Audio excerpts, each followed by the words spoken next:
Did you leave a cigarette burning? Hello, my name is Will, and this is Exploding Helicopter, the podcast that always makes sure its wiring is up to code. Now, no film genre is more synonymous with the 70s than the disaster movie. Beginning with Airport, the decade saw Hollywood gamely trying to wipe out great swathes of humanity on a regular basis. It invariably involved pitting a couple of big-name actors against an exaggerated catastrophe, while a cast of once-famous Tinseltown stars tried to stay alive until the closing credits. Looking back, it's hard to understand audiences' enthusiasm for seeing silver screen luminaries meet a grisly fate. But there is no better example of this curious phenomena than The Towering Inferno, a film which sets out with the sole aim of serving up some prime char-grilled celebrity. To help me review the film, I'm joined by a man who wouldn't think twice about kicking you off a breeches boy. It's my good friend Nick Rehak. How you doing, buddy? I'm doing great, man. How are you? I'm very well. I'm I'm glad I'm not trying to escape a burning building with you in the same room, because I think I'd be tumbling to my death within minutes. There's a strong possibility. Very strong. Especially with our history, but yeah. But here we are talking about one of the most famous disaster movies of the 1970s, and it's a genre where obviously it's most synonymous with the 1970s, but every so often we get new entries into the genre, and as we record, Twisters is still lurking around in cinemas, which is a sort of another disaster movie into that particular genre. So I was interested, Nick, are you a disaster movie fan? Where do you stand with the genre? I'm really not. Oh dear. Yeah, I don't much care for them. I enjoy the airport or the airplane. Let me start that over. I enjoy the airport films. I had a lot of fun with Towering Inferno, but like natural disaster films that are about, storms or tornadoes or earthquakes, it doesn't do it for me. Same with any other kind of, oh no, we're in one location and we're in peril. Sometimes I think it works out great. Other times, not so much. But they've never, I don't know, they just all felt really boring to me, because it's like, I don't know. I've never cared for them. So what is it? Are the stakes simply too big? I mean, if the fate of the entire world is at risk, does that just somehow, I don't know, does that just feel too big for you? It's too impersonal. It's probably that, coupled with how many times can you really have a close call in a situation like this? Because, they'll be driving and somehow they're, jumping over cracks in a fissure during an earthquake, or just something crazy that defies physics happens, which is fine. We're already going through a disaster that may or may not defy physics, like Twisters, you know what I mean? But there's just, I think it is. I think it's just far too big, and it doesn't matter, right? Because we know at least one of these characters, maybe two that we're watching, is going to make to the end. One of them certainly going to die, and the other one's going to carry their legacy with them for the rest of their life. They're going to lose a lot of people along the way. They start to feel so formulaic. Now, I don't know what you could do to shake it up, but they got to do something if they wanted to continue. And honestly, I think they just show up every so often because they're like, well, we haven't done one of these in a while, and they just go and do it. And I think the Twisters thing is everybody's just riding on this wave of, late 80s, early 90s nostalgia, and they're like, you know what? We haven't done this in a while. Let's do one of these. Or, hey, let's do one of these. And I get it. There's a brand recognition, but we could do something different. We could try something different, but it's easier to make money when you play safe, I guess. Okay, well, I think it's time to get stuck into the Towering Inferno. So let's listen to Trailer Man give us a 30-second summation of the film. One tiny spark becomes a night of blazing suspense as the world's tallest building becomes the Towering Inferno. Steve McQueen, Paul Newman, William Holden, Faye Dunaway, Fred Astaire, Susan Blakely, Richard Chamberlain, Jennifer Jones, O.J. Simpson, Robert Vaughn, and Robert Wagner. Irwin Allen's production of The Towering Inferno. See it for Christmas at a theater near you. Rated PG. As the world's tallest skyscraper is officially opened, a select group of distinguished guests enjoy a lavish party on the 83rd floor. Unbeknown to them, cost-cutting and shoddy workmanship during the construction has turned the tower into a glorified death trap. So, when a fire breaks out, the guests find themselves stuck on the upper floors with little chance of escape. Who will live and who will die, or in this case, who will fry? The Towering Inferno features not one but two of the era's most notable leading men. Twinkly-eyed charmer Paul Newman plays the architect of the skyscraping death trap, while moody scowler Steve McQueen plays the fireman leading the rescue operation. Among the expendable cast members, we have William Holden, Richard Chamberlain, Robert Vaughn, Robert Wagner, Jennifer Jones, Fred Astaire, O.J. Simpson, and Faye Dunaway. The film was produced by the master of disaster himself, Irwin Allen, who also made the disaster films The Swarm and When Time Ran Out, which both feature an exploding helicopter. The Towering Inferno was directed by John Gilliman, who enjoyed a long career behind the camera, but who will be best known to Chopper Fireball fans as the man behind Sheena, King Kong, and King Kong Lives. The film was a massive hit on release. It was the year's highest grossing film at the American box office, and it made more than $200 million worldwide off its $14 million budget. Unusually for a disaster film, this movie was also something of a hit with critics and earned largely positive reviews, and it even picked up awards recognition with an Oscar nomination for Best Picture and wins for cinematography, editing, and Best Song. The film has a user rating of exactly 7 on IMDb and a user rating of 6.8 on Letterboxd. So with all of that out of the way, Nick, what did you make of The Towering Inferno? I really enjoyed it. I was unsure what type of, stacked cast Hollywood film this would be. Was it going to be something like Cannonball Run? Was it going to be something like the Gary Marshall holiday films, Mother's Day, New Year's Day, all that kind of stuff? Or was it going to be like a serious drama?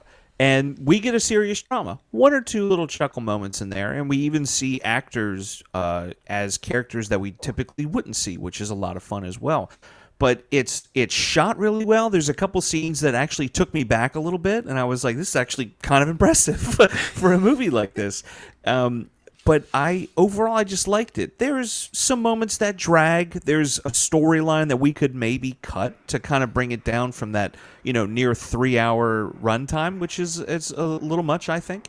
But overall, no, I enjoyed it. Even on the moments that may or may not have felt plausible, or the ones that were like, okay, we get it and it pushed a little too far, it still was an enjoyable film. Well, I'm glad you enjoyed it. I never like to inflict a terrible movie on you, and this is a film that I enjoy. I wouldn't say I love it. Ironically, I just feel this film never quite catches fire. It has many things to commend it, and I really enjoy the sprawling all-star cast that we get here. I mean, it is. We mentioned the airport films before, and I feel this is really up there with the airport franchise in terms of having, just a huge cast, a galaxy of Hollywood stars in it. It's a sort of film that it's never boring, but it's without ever being truly riveting. It's a sort of, it just kind of maintains a steady pulse throughout the runtime for me, and I think it sounds like you enjoyed it a bit more than I did.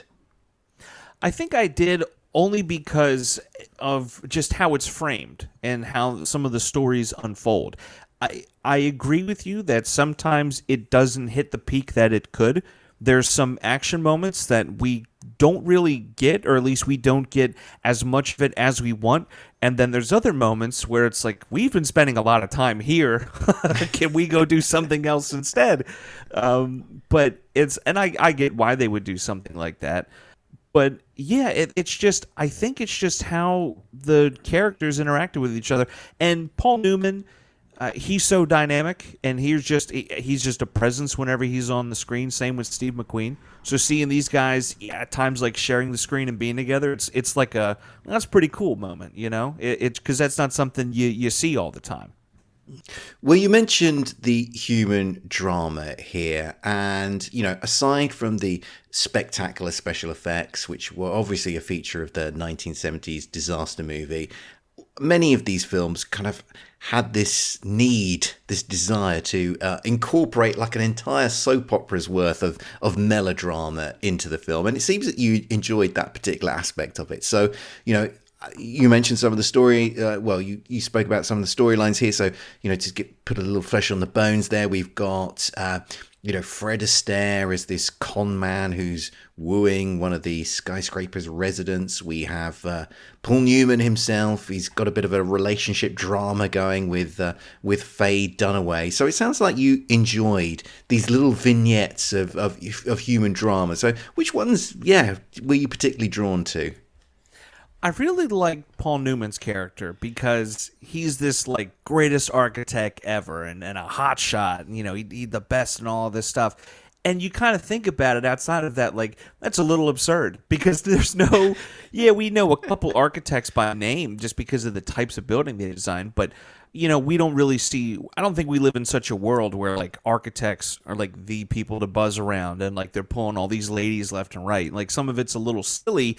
But I think that adds to how you have someone like Paul Newman kind of grounding that idea and making it more plausible and being like, oh, yeah, it's Paul Newman. Of course he can pull down, whatever girl he's looking to. I even ended up liking with him and the kids. And I'm not really a kids in movies kind of guy. When that happens, I tend to just shut down completely and not want to pay any more attention to it. But the whole just like trying to survive and make it to the top and you're coming across all these obstacles you got to struggle with and the kids get involved and helping them out.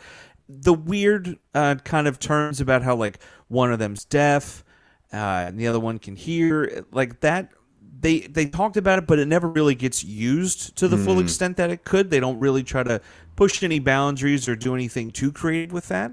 But it still works for what it is. Some of the other stories, they just kind of fell flat for me. Like I don't understand Steve McQueen's character. I get it, he's a fire chief, he, a little bit of a hard ass at times, but I just felt like he was really one note. And with Paul Newman, I got just a little bit more. I don't know. I just got more out of light and shade. I think he feels a bit more rounded, doesn't he? He does. And then you have other ones that kind of fall flat. You have the guy that's kind of running the tower. I can't remember his name. William Holden? I think it. Yes, William Holden's character. He kind of oversees the show, and he's trying to make these calls he doesn't want to make. And there's this interesting dynamic, like with his daughter and his son-in-law. And I can see that having more creative juice to it, something a little more exciting, but that also, after a while, felt very one note. It was very much, I'm in charge, listen to me, you don't know what you're talking about, and they try to make it this back and forth kind of twist and turny type thing, and I don't think it lands. Now, I don't know if that's a cast thing or what, but it just doesn't land for me. No, I think you're right. That I think that those some of those plot lines really don't work, or they're not as rounded as they should be. I think there's another example of that. I think you've got this PR man who's played by Robert Wagner, and he's kind of quite sort of pointless in the film. I mean, I think we're only introduced to him, and we only spend some time with him so that they can kill him off. And actually, I think the idea they only introduce him so you can actually feel something when they ultimately kill him off. Robert Vaughn kind of has nothing to do. And I agree with you, like the dynamic with Holden, Richard Chamberlain as his son-in-law and his daughter, like it felt like that could have been amped up a bit more. Obviously we know the whole reason the tower block's in danger is because Richard Chamberlain's been skimping on the fixtures and fittings that he's been putting into the tower block, and he kind of sort of puts that on William Holden, I guess, by sort of saying, well, you were over budget. How do you think I got it back on track? But he kind of like, I don't know, why not make it that Richard Chamberlain's actually just pocketing that money himself rather than he's trying to sort of get the the skyscraper back on budget? Why don't we just make it his greed? And then that kind of I don't know, feels like it takes it to another level and sort of blames Holden for making him feel like a second class citizen because he's married to the boss's daughter or something like that. Yeah, and using him as a bit of a scapegoat or throwing him under the bus. And I'll push it even further. Maybe not only is he pocketing that money, but he's also siphoning it to the mayor and to the senator who, like you said, they're in there, but what are they really in there for? Like, they're just kind of hanging out doing nothing. And if we had them involved, being like, turn it into like a bit of a corruption arc. And it's like, yeah, as senator, I was going to have an office here. Oh, as mayor, I was going to get a penthouse suite for, other lascivious activities and what have you. But at least involve them a little bit more, or even make it to where, William Holden's character and his son-in-law, they're in it together. And they just get rid of that whole dynamic, make them both like two kind of evil guys that don't really want to listen to Paul Newman or Steve McQueen, because they want to have this big success, they want to have this big event and bring all the publicity to this tower, and so they kind of push back a little bit, and maybe again the mayor or the senator steps in, but to just have these characters around and very one note not doing much, why do we even have them to begin with, other than, like you just said, to have a quick establishment of a personality, and then when they die, like, you kind of feel a little something for them rather than just going, yep, that was expected. When we were prepping for this, you mentioned that you had a bit of an issue with the plausibility of this film. So I wanted to give you an opportunity to kind of air your grievance on that front. There's some things that happen within the film that make a lot of sense. But there's other things that they use as a plot device that only affect one particular thing and not the other. And I'm kind of dancing around it, but I'll just go ahead and jump into it. They talk about having really high winds at the top of the tower, and they can't necessarily land a helicopter. So instead, they imply this pulley-type system between two buildings, and it just the way they fire like a bolt through it, and then they tie everything off, and they're just going back and forth. Where's the wind there? Like, you're kidding me that it's a little teeny tiny harness, no seatbelt or anything, and they're wheeling them back and forth. Like, when it gets in fairness, to there that is a point, seatbelt in that Breaches Boy. There is one? Okay. There is one. Maybe I'm thinking of the final trip of it, where guys are just kind of jumping on there and piling in. But even then, it just it doesn't. It loses me there. All of a sudden, it gets into this realm of kind of fantasy, because everything else makes sense. The way the fires start, but there's glitches in the system, what's causing the sparks, it's his fault. Everything kind of answers itself. When they present a problem, it's almost as if not the next scene but the scene after that, they answer either what's happening or what's causing it or why it can't be stopped. And a lot of that, I'm for it. But we keep building up, and after the helicopter, we have all of these other ideas that just get a little too crazy, if you will. And then the final idea, which is in itself kind of bonkers, at least that makes sense and kind of works. But when we get to just kind of going back and forth between these buildings, I'm like, we could have cut all of this out and skipped to something else. I mean, I maybe we needed to kill off more characters than what was needed, but I don't know. I just feel like that whole section we could have just done without. Well, there are two moments within the film that I did stretch my credulity. I will confess, which was, I don't know, that stairwell, or not stairwell, the kind of fire door that is blocked by a massive mound of concrete. That was ridiculous. That has no reason to be. There's absolutely no reason for that concrete to be there. But the other bit of the film that I found a bit implausible was how they engineer putting out the fire ultimately. So they, they've made their various attempts to put out the fire, and ultimately it comes down to sort of blowing up some water tanks that are up on the building's roof and letting that kind of gush down and extinguish the fire. Now, I guess you shouldn't take these things too seriously, but yeah, I don't know. I just felt there was no way this plan was going to work. The water is not going to obediently sluice its way down the building. It's going to find the easiest way out, and that means it's going to go out the sides of the building. It's going to go out the windows.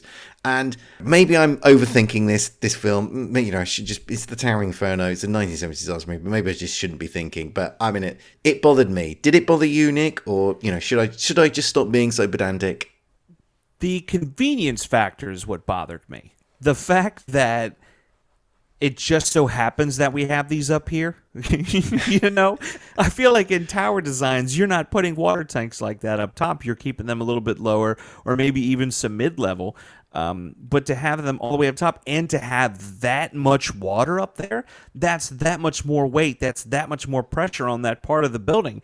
And as high up as they're going, I don't think people realize the higher up you go in a skyscraper or a tower, the building's going to move with the wind. They've designed things a little bit better now, but the building's going to shift and it's going to move. So you're telling me you're going to let thousands of gallons, which equates to thousands more pounds of water like sloshing around. I don't know. I think it's just a little too convenient that they have tanks up there and that they can just so happen to get their hands on some C4. I think, boy, what are the odds of all these things just working out together? Well, Nick, you've put your finger on something that bothered me a bit, because they do mention that these water tanks hold 1 million gallons of water, and that just seemed to me completely preposterous. So I had to go away and do a bit of research into this. So 1 million gallons is the equivalent of 2.5 Olympic swimming pools of water. Now, you might be struggling to imagine that, Nick, so I'll put it in terms that you can probably more easily understand. So it's 16 million pints of beer. That's the... Oh my gosh, that's a lot of beer. Well, I just thought it sounded like your sort of typical weekend, but I mean... I've had to cut back. But there we go. But you can store 1 million gallons of water in a kind of water tank that is 31 feet high and 74 feet in diameter. That's how big you would need to be. So it's not beyond the realms of possibility that you could have a water tank that high up in a skyscraper, although, I mean, that's still a really big water tank at the top of a very tall building. I don't know. I don't know enough. I'm not an architect, so I don't know whether you'd really have that there. So it's not, when it was announced in the film, they got 1 million gallons of water up there. I just thought, that is ridiculous. I can't believe that. And yeah, it's big, but I don't know. It's maybe not beyond the realms of possibility. Maybe because of the older styles and how they built them back then, or for fire and sprinkler safety, they thought maybe if the water's up top, it'll trickle down faster through, sprinkler systems and all this other stuff. Or maybe even they had the weight up there to potentially stabilize it a little bit more so it wouldn't move as much in the wind. I know I keep coming back to the wind thing, but it's real, and it's a bizarre feeling to be standing in a building that's moving when you're 27, 28 floors up. And even then, the size of the tank you're talking about, that's probably wider than the tower, and that's at least 3 stories worth that you would have to build on top of the tower. Like, it just becomes this convenient plot device, and almost like not an easy way out, but essentially an easy way out. Well, let's talk about the cast here. We really must talk about them, because it is a real it's chock full of well-known faces here. So yeah, huge sprawling cast. Who caught your eye here, Nick? For good reasons or for bad? Honestly, Fred Astaire did it for me. I'm so used to seeing these old black and white films where he's just dancing around and doing his thing and having fun. So for him he's still doing that here too. But to have a little more meat on the bone, and to have this kind of con man that's just going through life and doing these things, and it's like, what are you doing with yourself, man? Pull it together. And then kind of seeing him get that little victory at the end, like, that was kind of nice. And I keep talking about him, but Paul Newman, his character, he's just great anytime he's on screen. I was surprised by O.J. Simpson, not in a... Like, I kind of thought he would be in there more. Because I don't know if I think he's on the poster. Yeah, he's on the poster. So one would expect a little bit more in there, but I guess he's just kind of popping in and popping out when needed. But I would have liked to have seen a little bit more him. I really enjoyed Richard Chamberlain in this film as the dissolute cost-cutting son-in-law who's behind this whole disaster. I particularly enjoyed the way that he decided to meet this disaster by basically getting sozzled immediately at the bar, and it was. I kind of felt that, you know what, this is probably how I would, if I was stuck on the 83rd floor of a tower block that was going up in flames. That's probably how I would. I'd settle down at the bar with the brandy bottle, I think. Yeah, I would tie myself to the bottom of those posts and just have a couple beers around me and just, here we go, just start knocking them back. And then when the water comes, you're thinking it's a pool or it's just a lot of fun, and then you enjoy it rather than being tied down and terrified. Exactly that. Now there's some loose ends in this film, Nick, and I wanted to see if you might be able to help tie them up for me. So in this film, we got this Faye Dunaway and Paul Newman having this relationship drama. Do we think Faye Dunaway takes that editing job, or do we think she moves off to the country to be with Paul Newman? I think she takes the editing job. I really do. I think so. I think it's that was how she was leaning in the film. I really felt like she was looking for a way to take that job earlier in the film.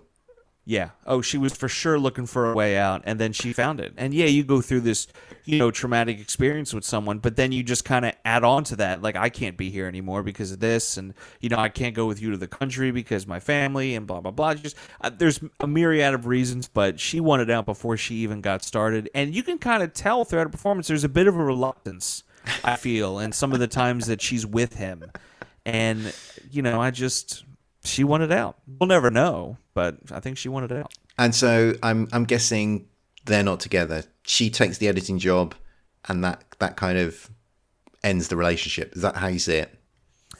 There might be an instance or two where there's like a Christmas vacation and she goes and spends time with him and they have this magical week, but she's like, oh, I can't do this. We're different people now. And then she goes back to her editing job and he stays the lonely architect in the woods. That's a whole other movie, really. But I 2, maybe 3 more flings at most, but no togetherness, no happiness.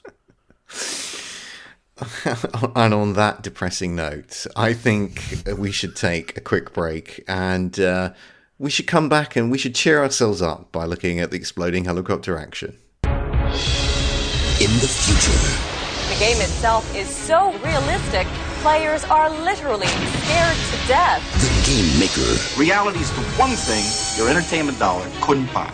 Until now. And the geneticist. It's a brave new world out there, Mr. Takamura. Will team up to create perfect crimes. Everything you feel in this game is real. Clone sex slaves. Clone bank robbers. Clone armies.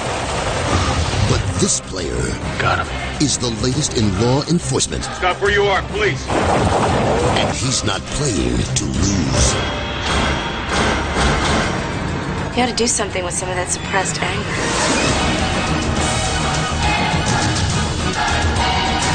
In this game, when you get shot, you bleed.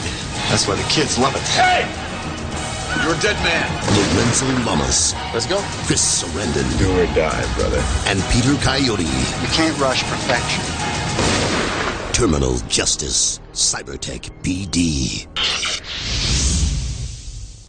We're back, and now we're looking at the exploding helicopter action. After a credulity-stretching amount of time, someone finally has the idea of using a helicopter to evacuate the partygoers from the tower's roof. But in keeping with the plot's many anti-escape contrivances, a high wind conspires to make the air rescue a dangerous endeavour. Sure enough, as the first helicopter, Huey, comes into land, a couple of over-keen party guests run straight out onto the landing pad, literally where the chopper's about to land, for reasons that remain unclear to this day. The pilot tries to avoid crushing the people below, but the aircraft is caught in a gust of wind and crashes into the roof, exploding instantly. Nick, what did you make of the exploding helicopter action? I'm not going to lie, I was a little disappointed. No, I think that's fair. It was a little underwhelming for me. We have the chopper coming in, And then we have the girls, like you said, who knows why they're doing this, maybe out of fear and panic, and they just want to get on there. But they have them running, and we see the helicopter duck and kind of turn a little bit, cuts back to, oh no, what's happening? And then immediately we're just back to an explosion. We don't get the full end to the explosion. We only get it for not as long as I wanted. Yeah, we see some flaming debris from the point of view of people in a completely different location, which I think is fun. I don't think that's something we often get where we focus on an exploding helicopter, not only from the main character's perspective, but from someone else at a different location as well. You don't really get something like that. So I think adding that to the ambiance and to that world and continuing to build that world in that way, really fun. But the rest of it, I wanted more. I wanted to see, the helicopter, dangling around, and maybe it because of the wind, it turns a certain way, and a blade catches the building, and there's a big explosion. Just I wanted something more out of it, and I didn't get it. I wholeheartedly agree, Nick. I thought it was a bit too brief. I thought they could have made more of it. I felt like we should have seen the flaming wreckage go past the windows of the kind of floor where all the survivors are holed up. I felt we could have seen that, and there could have been some screams as this flaming copter fuselage went past. I also felt like the ladies who caused this crash. Going beyond the exploding helicopter here, I felt like the ladies who caused this crash here, they kind of deserved somebody to, absolutely get in their face and shout at them for causing this disaster and like messing up this entire rescue operation. They just get sort of gently helped back from the landing pad back to the stairwell, and it's just like, you've just killed everyone, lady.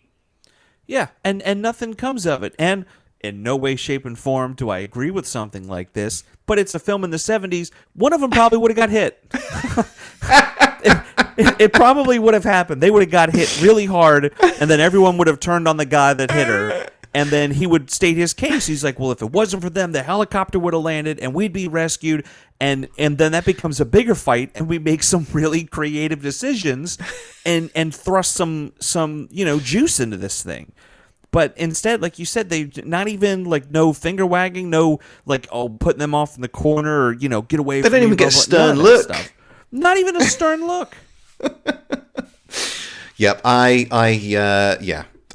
think for the standards of the day, these ladies really got off easy on all manner of fronts. I think, somebody belting them with the back of the hand would have been par for the course for 1974. But hey, I mean, the first woke disaster movie. Maybe that's what potentially they're like. You know what? We're going to change the hearts and minds. We're not going to hit any women in this movie. There you go. And on its first tentative footsteps for creating the better world that we all live in today.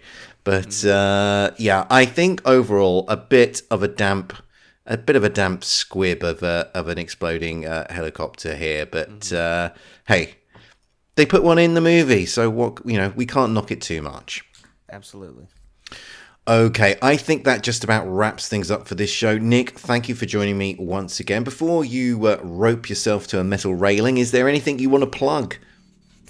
Yeah, just technically three things. Rabbit Hole Podcasts. I'm on the Lyrical Innuendo podcast, as well as Play MSD for me, so be sure to check that out. Over on Movies, Films, and Flicks, Mark Hoffmeyer has brought me on for a series where we are awarding Michelin stars to kitchen fights. So far, we've discussed The Raid 2. We just recorded an episode on sudden death. We're having a lot of fun, so please go check that out. Excellent. As always, make sure you check out the Exploding Helicopter website at explodinghelicopter.com. You can follow us online on Twitter, Facebook, Instagram, and Blue Sky. We are also now on YouTube, so if you prefer to listen to us that way, then make sure you subscribe to the Exploding Helicopter channel.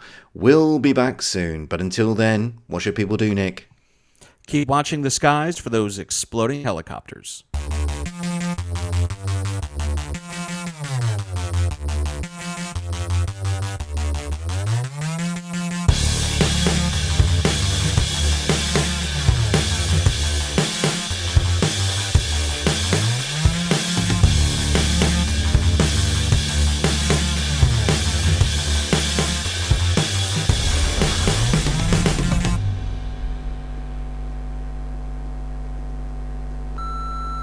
This podcast is a proud member of the Lamb Podcasting Network. Find the network at largeassmovieblogs.com.